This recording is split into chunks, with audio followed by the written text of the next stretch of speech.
آپ دیکھیں کہ صرف اس ایکٹ سے کتنا فرق پڑتا ہے ہر جگہ پہ.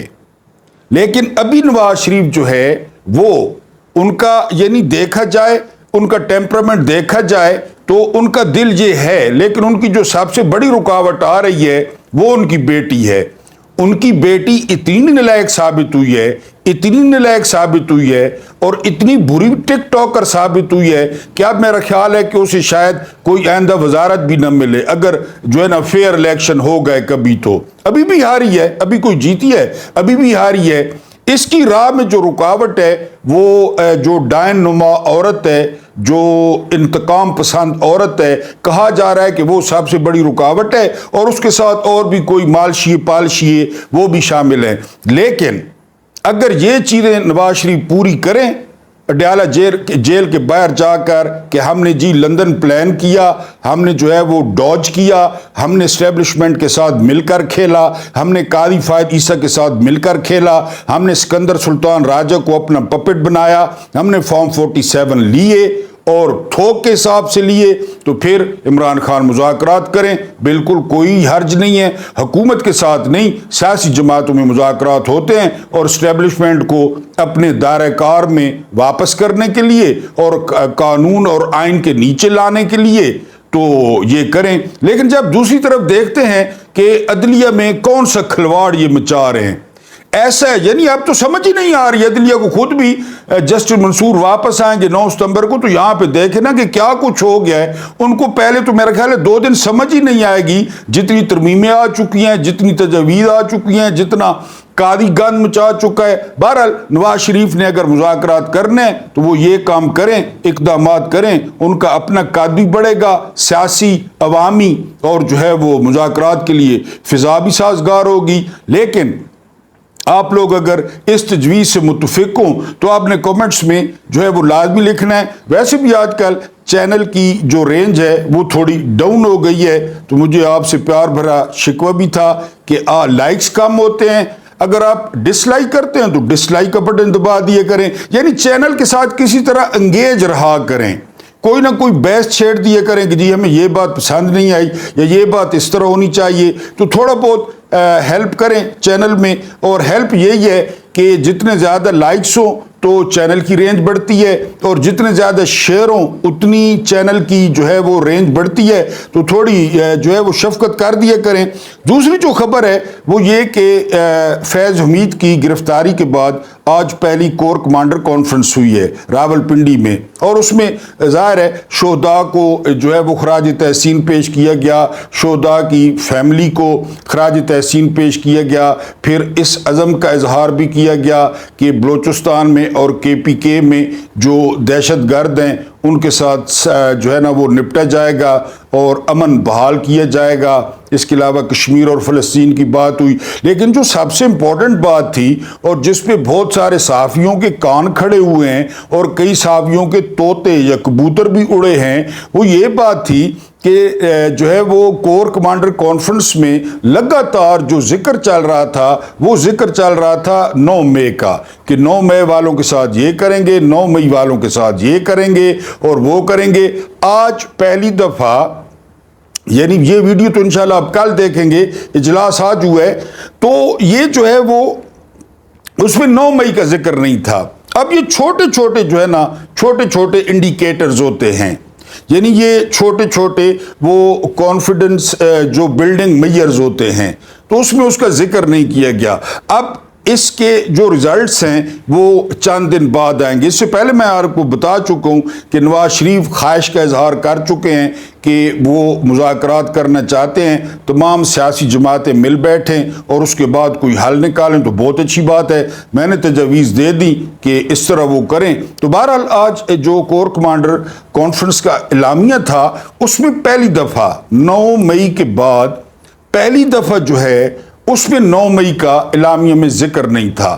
اب یہ آئندہ چند دنوں میں اس بات کا کیا مطلب ہے، یعنی کہا جاتا ہے نا کہ ایک تو کہہ دیا جائے، اس پہ نظر رکھیں یا سنیں، اور دوسرا جو نہ کہا جائے اس کی طرف بھی نظر رکھیں۔ تو آج اس کا ذکر نہیں کیا گیا، جو بار بار جس طرح میں نے اکثر اپنے ویلاگ میں کہا ہے کہ کیس کو خود خراب کیا گیا، کہ جی لوگوں کو وہ بقول جوید لطیف کہ کسی کو پیسے دے کر چھوڑا گیا، کسی کو پریس کانفرنس کروا کے چھوڑا گیا، کیس تو خود ہی خراب کر دیا کہ اگر کوئی کیس تھا اس میں جان تھی تو پھر جو ہے نا وہ تھا جس طرح کیپٹل ہل کی طرح لوگوں کو پہچانتے اور ان کو سزائیں دیتے۔ بہرحال یہ آج کی خوشائند خبر تھی کہ کور کمانڈر کانفرنس کا جو اعلامیہ تھا اس میں 9 مئی کا ذکر نہیں تھا۔ اب ہم اپنی مین سٹوری پہ آتے ہیں۔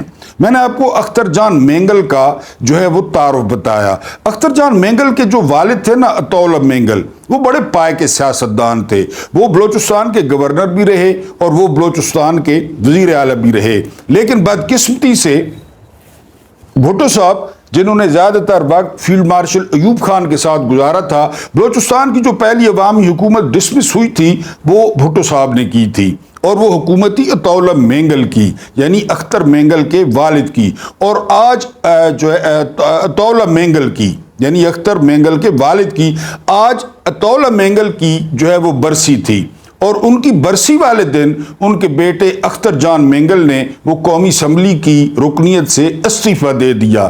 یہ بہت بڑا واقعہ ہے۔ کس طرح یہ بڑا واقعہ ہے؟ اب بہت سارے لوگ بلوچستان میں نوجوان وہ پہاڑوں پہ موجود ہیں، آپ دیکھتے ہیں اب ان کے لیے کیا پیغام جائے گا؟ ان کے لیے پیغام جائے گا کہ وہ لوگ جو پرامن جدوجہد کر رہے ہیں، جو ووٹ کا راستہ اپناتے ہیں، جو پارلیمانی سیاست کا راستہ اپناتے ہیں، ان کا یہ حشر ہے۔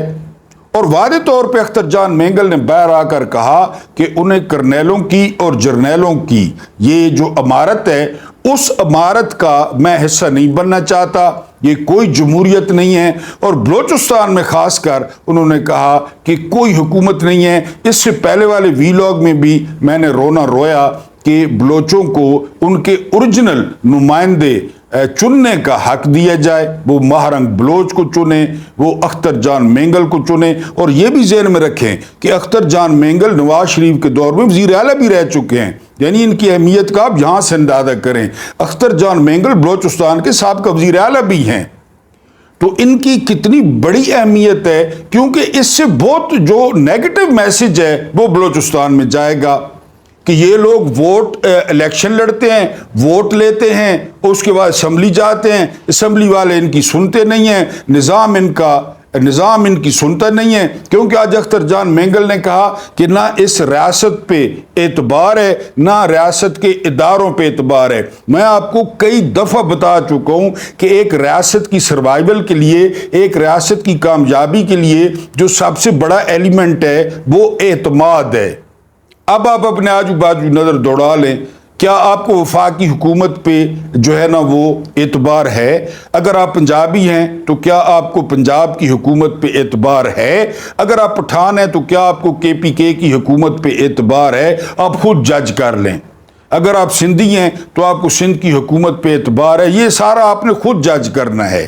اور بلوچیوں کا تو آپ کو بتا دیا ہے، یعنی وہاں پہ جا کے ایک SHO لیول کا بندہ جو خود SHO لیول کا ہے، سفارشی ہے، محسن نقوی، وہ بلوچستان میں جا کر کہہ رہا ہے، کوئٹہ میں جا کر کہہ رہا ہے، اور مجھے پورا یقین ہے کہ اس شخص نے بلوچستان دیکھا ہوا بھی نہیں ہوگا۔ بلوچستان اتنا بڑا ہے اور بلوچستان کے علاقے اتنے دور دور ہیں، وہ وہاں پہ جا کے بڑک مار رہا ہے کہ جو بلوچستان کا مسئلہ ہے نا وہ ایک SHO کی مار ہے۔ اس سے پہلے بھی کسی نے خدا کے لہجے میں بات کی تھی کہ میزائل تمہیں ایسی طرف سے آ کر لگے گا کہ تمہیں پتہ ہی نہیں چلے گا، اور واقعی پھر میزائل آ کر لگا اکبر خان بگٹی کو، اور پھر کیا ہوا آپ کے سامنے ہے۔ اب یہ بڑک مارا ہے، میں نے آپ کو بتایا نا ان کے سٹیکس نہیں ہیں، ان کا کوئی تعلق نہیں ہے، یہ مراسی ہیں، وقت آنے پر یہ ڈھول گلے میں ڈالتے ہیں، کئی دفعہ واقعہ سنا چکا ہوں، اور نکل جاتے ہیں۔ محسن نقوی کی پہلے دبئی میں الحمدللہ ثم الحمدللہ $500 ملین کی جائیداد نکل آئی ہے، اب بنائیے کب بنائی، یعنی یہ سب بندوبست کر کے بیٹھے ہیں۔ اگر آپ سمجھتے ہیں نا کہ ان کی قبریں جو ہے نا وہ یہاں پہ بنیں گی، اگر بنیں گی تو کس سال میں ہوں گی، لیکن انہوں نے بندوبست کر رکھے ہیں یعنی کسی نے برطانیہ میں، زیادہ تر نے امریکہ میں، اس کے علاوہ دبئی میں، بہت ساری جگہوں پہ انہوں نے بندوبست کر رکھے ہیں کہ ہم نے تو نکلنا ہے۔ آپ کو حسینہ واجد یاد ہوگی، 20 سال سے اس کی محسن نقوی کی جو حیثیت وہ SHO کی برابر بھی نہیں تھی حسینہ واجد کے سامنے، اور کس طرح نکلی۔ شکر ہے انڈیا ساتھ تھا، ورنہ ہیلی کاپٹر کسی دوسرے ملک میں پہنچتے ہی نہ۔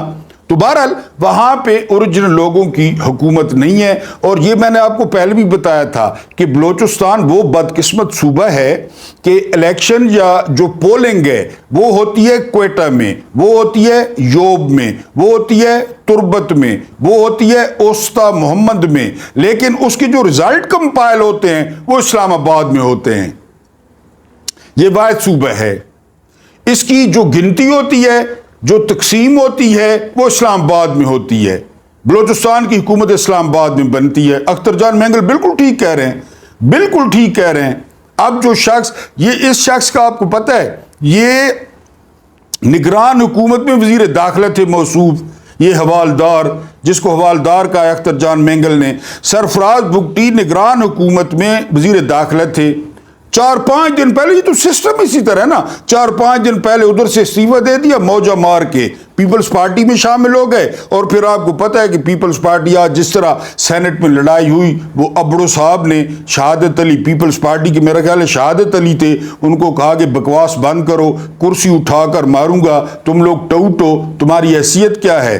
ظاہر ہے جب آپ ٹوٹ ہو تو پھر آپ کو برا کیوں لگے جی آپ ٹوٹ ہیں، نون لیگ ٹوٹ ہے، اس کے علاوہ پیپلز پارٹی ٹوٹ ہے، اس کے علاوہ MQM ٹوٹ ہے، تو پھر آپ کو برا کیوں لگتا ہے؟ زرداری کس طرح صدر بنا ہے، یوسف رضا گیلانی کس طرح چیئرمین سینٹ بنا ہے، پہلے فارم 47 کی اسمبلی بنی، پھر فارم 47 والوں اسمبلیوں سے یہ صدر اور چیئرمین بنے، آپ ٹوٹ ہیں، اس میں برا منانے کی کیا بات ہے؟ ابڑو صاحب نے بالکل ٹھیک بات کی ہے کہ تم لوگ ٹوٹ ہو، تم لوگ مالشی ہو، تم جو ہے نا کسی کے چابی والے کھلونے ہو، چابی والے تم بھالو ہو، تم لوگوں کی کیا اوقات ہے، تم لوگ کیا بات کرتے ہو؟ تو بہرحال وہ حوالدار صاحب جو اپنے آپ کو وزیر اعلیٰ کہتے ہیں اور سمجھتے ہیں، یہ حوالدار صاحب جو ہے یہ پہلے وزیر داخلہ رہے نگران دور میں، یہ محسن نقوی صاحب بھی وہیں کا تحفہ ہیں، کاکڑ صاحب ہو گئے، اب جائیں نا کاکڑ صاحب اور یہ جا کر ادھر معاملہ، لیکن نہیں ان کا کیا ہے؟ میں نے آپ کو بتایا ہے کہ ان کی اپنی اپنی جگہ موجود ہیں، اور اگر ملک سے باہر نہیں ہے تو اسلام آباد میں تو لازمی ان کے گھر ہیں، یہ اسلام آباد سے بیٹھ کے بلوچستان کو کنٹرول کرتے ہیں۔ بہرحال یہ بہت بڑا اور غلط میسج گیا ہے۔ اگر اختر جان مینگل، اول تو تمام سیاستدانوں کو کوشش کر کے اختر جان مینگل کو منانا چاہیے، ان کے گٹے گوڑے پکڑنے چاہیے کہ وہ استعفیٰ نہ دیں، اور ان کو منانے کے بعد اس سسٹم کو ٹریک پہ لانا چاہیے۔ سیاستدان واقعی آپس میں بیٹھیں، مل بیٹھیں، اسٹیبلشمنٹ کو واپس دھکیلیں اور انہیں کہیں کہ اپنا کام کریں، اور سیاستدان وہ نئے الیکشن کرا لیں۔ اگر مینڈیٹ واپسی پہ ان کو شرمندگی ہوتی ہے تو نئے الیکشن کال کر لیں۔ وہ دیکھ نہیں ہے ہر 6 مہینے بعد جاپان میں الیکشن ہوتا ہے، برطانیہ میں 5 سال میں کتنی دفعہ الیکشن ہو گئے، یہ کون سا مسئلہ ہے؟ جب آپ ویسے فضول پیدے 74 ارب روپیہ تو روز کا آپ جو ہے نا وہ خرچ کر رہے ہیں، پہلے بھی کر رہے ہیں، تو اتنے پیسے الیکشن پہ خرچ کر دیں، اس کو لات مار کے بھگائیں سکندر سلطان راجہ کو، اس کے وہ جو 4 انمول رتن ہیں ان کو بھی جو ہے نا پیچھے لاتے مار کے بھگائیں، کوئی بندے نہ پتر الیکشن کمشنر بنائیں، کوئی 4 ارکان بندے نے پتر بنائیں جن کا کوئی ایمان ہو، کوئی دین ہو، جن کو کوئی کلمات ہو، الیکشن کرا لیں۔ PTI جیت جائے، نون لیگ جیت جائے، پیپلز پارٹی جیت جائے، سیاستدان مل بیٹھے الیکشن کال کر لیں کہ جی معاملات لوگوں کا اعتماد ہو، لوگوں کی جو نمائندہ حکومتیں ہیں وہ آئیں 4 صوبوں میں اور وفاق میں، تاکہ لوگوں کا جو ہے نا وہ ٹرسٹ بڑھے، لوگ سرمایہ کاری کریں، باہر والے ملک اعتبار کریں، باہر والے ملک آ کر ادھر پیسے لگائیں، جو پاکستانی بیرون ملک ہیں وہ پیسے بھیجیں اور اپنی حکومت کو اون کریں، اپنی حکومت کو ڈیفینڈ کریں۔ تو بہرحال اگر اسی طرح معاملات رکھنے ہیں، اسی طرح، تو وہ پھر آپ کی مرضی ہے۔ وہ ایک شخص ریلوے میں بھرتی ہونے گیا تو اس کو کہا گیا کہ تم دیکھتے ہو کہ 2 ٹرینیں جو ہیں وہ آمنے سامنے آ رہی ہیں پوری سپیڈ کے ساتھ، تو تم کیا کرو گے؟ اس نے کہا جی کہ میں جو ہے نا وہ جا کر فوراً وہ کانٹا تبدیل کروں گا۔ تو اس نے کہا جی کہ وہ کانٹا اگر خراب ہوا تو اس بندے نے کہا کہ آج کل واکی ٹاکی ہے، میں ایک ڈرائیور کو جو ہے نا وہ فون ملاؤں گا۔ انہوں نے کہا کہ وہ شور ہوتا ہے تو وہاں سے جو ہے نا وہ فون نہ اٹھائے، تو 3-4 اور بھی انہوں نے وجوہات بیان کی جو مجھے یاد نہیں ہے۔ بہرحال آخر پہ انٹرویو دینے والے نے کہا کہ میں جی اپنی پھپھو کو بلا لوں گا۔ وہ انٹرویو لینے والے بڑے حیران ہوئے، انہوں نے کہا پھپھو کو کیوں بلا لاؤ گے؟ تو اس بندے نے کہا جی اصل میں نا میری پھپھو کو ٹرینوں کی ٹکر دیکھنے کا بڑا شوق ہے، میں پھپھو کو بلا لوں گا کہ وہ ٹرینوں کی ٹکر دیکھے۔ تو ان کو ٹرینوں کی ٹکر دیکھنے کا شوق ہے تو لگے رہیں، آپ کے سامنے ہے۔ فروری میں الیکشن ہوئے، ستمبر آ گیا اور 94% لوگ تنگ ہیں آپ کے سامنے۔ بہرحال تھوڑا چینل میں مدد کر دیا کریں، اللہ پاک آپ کو آسانیاں عطا فرمائے، آسانیاں بانٹنے کی توفیق عطا فرمائے۔ رب کریم آپ کے اور میرے مرحومین کی مغفرت فرمائے، ان کے ساتھ عدل کا نہیں بلکہ رحم کا معاملہ فرمائے، اور مجھے برداشت کرنے کا بہت بہت شکریہ۔